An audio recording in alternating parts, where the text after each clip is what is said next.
오늘이 이 땅의 모든 사람들이 기뻐하고 즐거워하며 행복해하는 메리 크리스마스 주일 아침입니다. 우리 옆에 계신 분과 함께 인사하고 함께 말씀 나누기 원합니다. 메리 크리스마스. 메리 크리스마스. 춥죠? 또 미끄럽습니다. 춥고 미끄러운 길 마다하지 않고 이 성탄의 아침 주일을 깨워 주의 전에 찾아오신 우리 모든 성도님들, 특별히 이번 성탄절에 세례 받으시는 분들과 오늘 성동교회를 방문해 주신 모든 분들을 주님의 이름으로 환영하고 또 축복하고 감사를 드립니다. 오늘 말씀이 육신이 되어 우리 가운데 거하심에, 말씀이 육신이 되어 우리 가운데 거하심에 라는 제목을 가지고 독생자 예수 그리스도를 이 땅에 보내주신 성탄을 향하신 하나님 우리 아버지의 마음을 함께 나누는 시간을 갖고자 합니다. 정현종님의 방문객이라는 시를 알고 계신지요? 그 시는 이렇게 시작합니다. 사람이 온다는 건 실은 어마어마한 일이다. 사람이 온다는 건 실은 어마어마한 일이다. 그 다음 구절에 그 이유가 이렇게 나와 있습니다.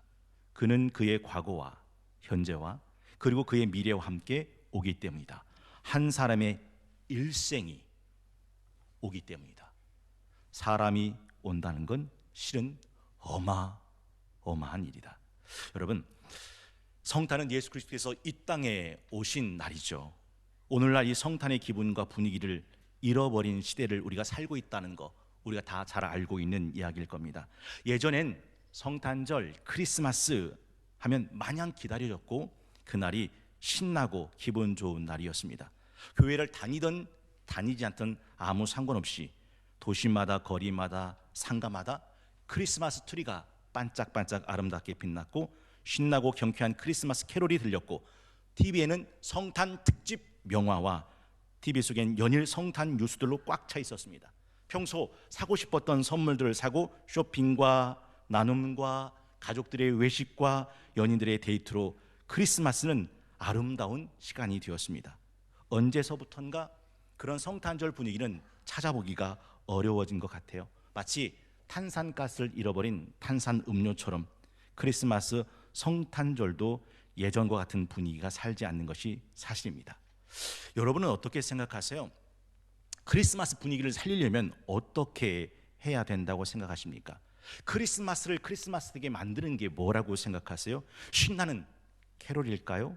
아니면 루돌프 사슴이 끄는 썰매를 타고 하늘을 날아다니는 산타클로스일까요? 아니면 반짝반짝 빛나는 크리스마스 트리일까요? 아니면 땡그랑 땡그랑 구세군의 남비 소리일까요? 과연 성탄절을 성탄절되게 만드는 것이 무엇일까? 우리는 어디서 성탄절의 진짜 의미를 찾을 수 있을까 생각하십니까? 오늘날은요, 개인주의, 이기주의가 팽배합니다. 사실 많은 사람이 교회에 등록은 하지만 목회자의 신방은 사양합니다. 자신의 영역, 소위 나와 바리를 철저히 지키고 침범받고 싶어 하지 않는 그런 세대입니다.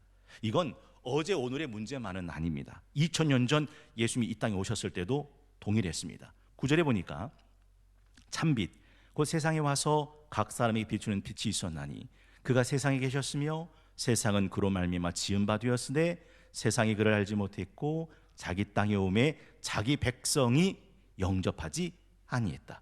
오늘날은 성탄의 분위기와 성탄의 기분을 잃어버린 채 살아가고 있는 시대이지요. 그렇다면 오늘날 우리가 성탄절을 찾아 회복해야 될 기독교 신앙의 신비, 본질이 무엇일까요? 오늘은 그 성탄의 신비와 본질을 말씀해주고 있는 본문입니다. 14절 보니까 말씀이 육신이 되어 우리 가운데 거하심에 우리가 그의 영광을 보니 아버지의 독생자의 영광이요 은혜와 진리가 충만하더라. 말씀이 육신이 됐다는 말을 한자로는 성육신이라 부르고 영어로는 인카네이션이라고 부르죠. 카네이션이란 말은 육체란 뜻이고 이는 안으로란 뜻입니다. 하나님이 육체 안으로 오셨다. 성육신이죠. 오늘 성화 계신 중림동 행정복지센터에서 오셨어요. 어디 계세요? 네. 동장님 오셨군요. 오늘 동장님이 못 오신다고 제가 말씀드렸는데 감사합니다. 네네, 감사합니다. 제가 궁금해서 여쭤봅니다. 진심으로 환영하고 또 감사를 드리는데 혹시 지금 몇 시인지 아세요? 우리 행정복지센터에서 오신 분. 지금 몇 시예요 지금? 동장님이 직접 말씀하시면 어떡해요. 몇 시예요 지금? 11시 24분. 어떻게 11시 24분이라는 걸 아셨어요? 네. 몇 시예요? 했더니 시계를 쳐다보시더라고요. 11시 24분. 여러분, 시계가 없었다면 지금 11시 24분이라는 것을 알 수 있을까요? 없습니다. 그 시간을 시계가 알려주죠. 그렇습니다. 우리가 어떻게 보이지 않는 하나님을 알 수 있을까요? 어떻게 하나님의 진리와 은혜와 사랑과 생명과 구원을 알 수 있을까요? 그것은 시계를 보고 시간을 알듯 예수님을 통해 하나님을 알 수 있다라고 오늘 본문은 가르쳐주고 있습니다. 14절 말씀이 육신이 되어 우리 가운데 거하심에 우리가 그 영광을 보니 아버지 독생자의 영광이요 은혜와 진리가 충만하더라. 17절 하반절 보니까 율법은 모세로 말미암아 주어진 것이고 은혜와 진리는 예수 그리스도로 말미암아 온 것이라. 18절 함께 읽어보겠습니다. 시작. 본래 하나님을 본 사람이 없으되 아버지 품속에 있는 독생하신 하나님이 나타내셨느니라. 여러분, 은혜가 뭘까요? 여러분, 진리가 뭘까요? 여러분, 영생이 뭘까요? 여러분, 구원이 뭘까요? 알고 싶다면 예수 그리스도의 성육신 인카네이션을 알아야 합니다. 여러분, 혹시 메비우스 띠를 아세요? 그 양 끝을 한번 틀어서 양 끝을 붙여놓으면 이게 신비한 메비우스 띠가 되는데, 속과 겉이, 속은 속이요 겉은 겉인데 속이 겉이 되고 겉이 속이 되고, 안과 밖이 안은 아니고 밖은 밖인데 안이 밖이 되고 밖이 안이 되는 신비한 메비우스 띠입니다. 제가 왜 이 말씀을 드리냐? 예수님은 말씀이신데 육신이 되어 우리 가운데 오셨습니다. 그래서 하나님이 우리 인간이 되신 거죠. 왜 인간이 되셨을까요? 사랑 때문입니다. 그래서 우리 같이 약해지신 거죠. 여러분 아세요? 할아버지가 멍멍 방바닥을 기면서 네 발로, 네 발이 아니죠, 두 손과 두 발로 기어 다니십니다. 할아버지가 누구 앞에서요? 손자 앞에서. 왜요? 사랑하니까.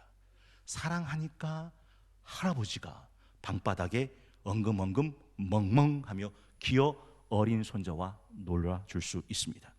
여러분, 빌립보서 2장 5절 말씀, 너희 안에 이 마음 품어라 곧 그리스도 예수의 마음이니 그는 근본 하나님의 본체이시나 하나님과 동등됨을 취할 것으로 여기지 아니하시고 오히려 자기를 비워 종의 형체를 가지사 사람들과 같이 되셨고 사람의 모양으로 나타나사 자기를 낮추시고 죽기까지 복종하셨으니 곧 십자가에 죽으심이라. 그런데 그 인간이 말씀이셨다는 겁니다. 말씀은 하나님이시죠. 왜요? 우리를 구원하시기 위해서 우리를 초월하는 강함이 되신 분이었다라는 것이죠. 예수님은 분명히 설명되어지고 분명히 이해되어져야 하는 분이시지만 예수님은 단순히 설명과 이해를 넘어서 우리가 엎드려 절해야 되는 경배 받으실 분이라는 사실을 잊으면 안 되는 이유가 여기 있다는 거죠. 여러분, 동물들이 진짜 신기한 게 두 가지가 있답니다. 하나는 유리고 또 하나는 거울입니다. 왜 유리를 신기할까요? 보이는데 넘어갈 수가 없는 거죠. 왜 거울을 신기할까요? 없는데 있는 거죠. 그래서 동물들 앞에 유리와 거울은 신비 그 자체입니다. 사람들도 과학이 만든 기기들을 보면 신비할 짝이 없습니다. 여러분, 100년 전 조선시대 그들에게 전화기를 설명해주면 그들은 전화기를 이해할까요? 컴퓨터를 설명해주면, 스마트폰을 설명해주면 그들은 아, 그런 게 있었군요 놀라워할까요? 이해할 수 없습니다. 저는 아직도 정말 이해 안 되는 신기한 게 하나 있는데 그게 팩스입니다. 다른 건 다 이해되는데 팩스는 여기서 만든 문서가 찌 하고 저기까지 그대로 복사돼서 문서가 옮겨진다는 거, 이거 참 신기합니다. 여러분, 한국의 지성이라 불렸던 이어령 박사님이 자신의 무지를 고백했던 적이 있습니다.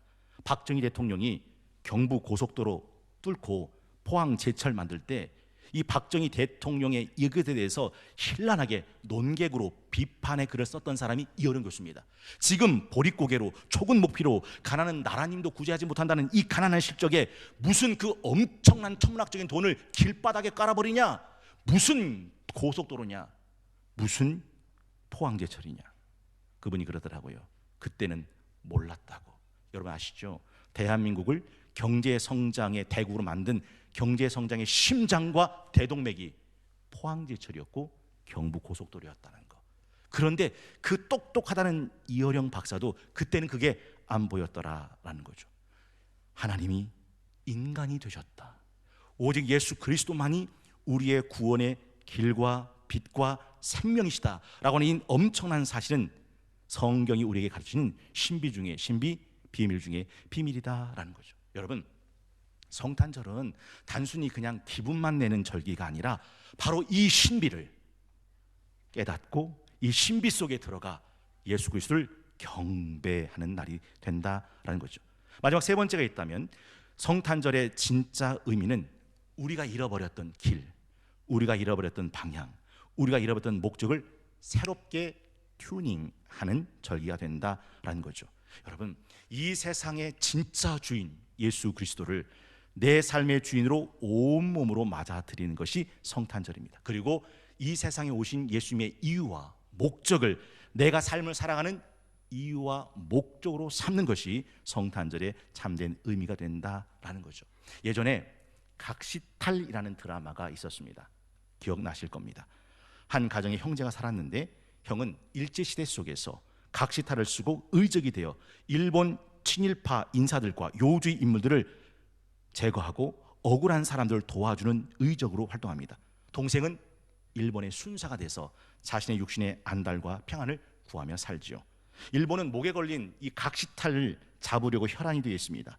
잡는 자에겐 엄청난 보상을 주겠다고 약속도 합니다. 동생은 그 각시탈을 잡아서 승진의 꿈을 꾸죠. 그리고 우여곡절 끝에 그 각시탈을 빵! 권총으로 쏴서 잡습니다. 탈을 벗기는 순간 끔찍한 얼굴입니다. 자기가 그토록 사랑했던 형의 모습이었습니다. 형은 죽으면서 왜 우리가 일본에 순복하지 말아야 되는지를 이야기하죠. 여러분 그 내용 기억하실 겁니다. 결국 동생은 형의 각시탈을 대신 쓰고 형이 살았던 각시탈로 의적 활동을 해가며 살아간다는 스토리입니다. 얼마 전에 이재용 삼성 회장, 삼성 부회장인가요? 그분이 공항에 조끼 하나 입고 나왔는데 그 조끼가 얼마나 엄청난 인기가 팔렸는지 완판됐답니다. 하루 만에.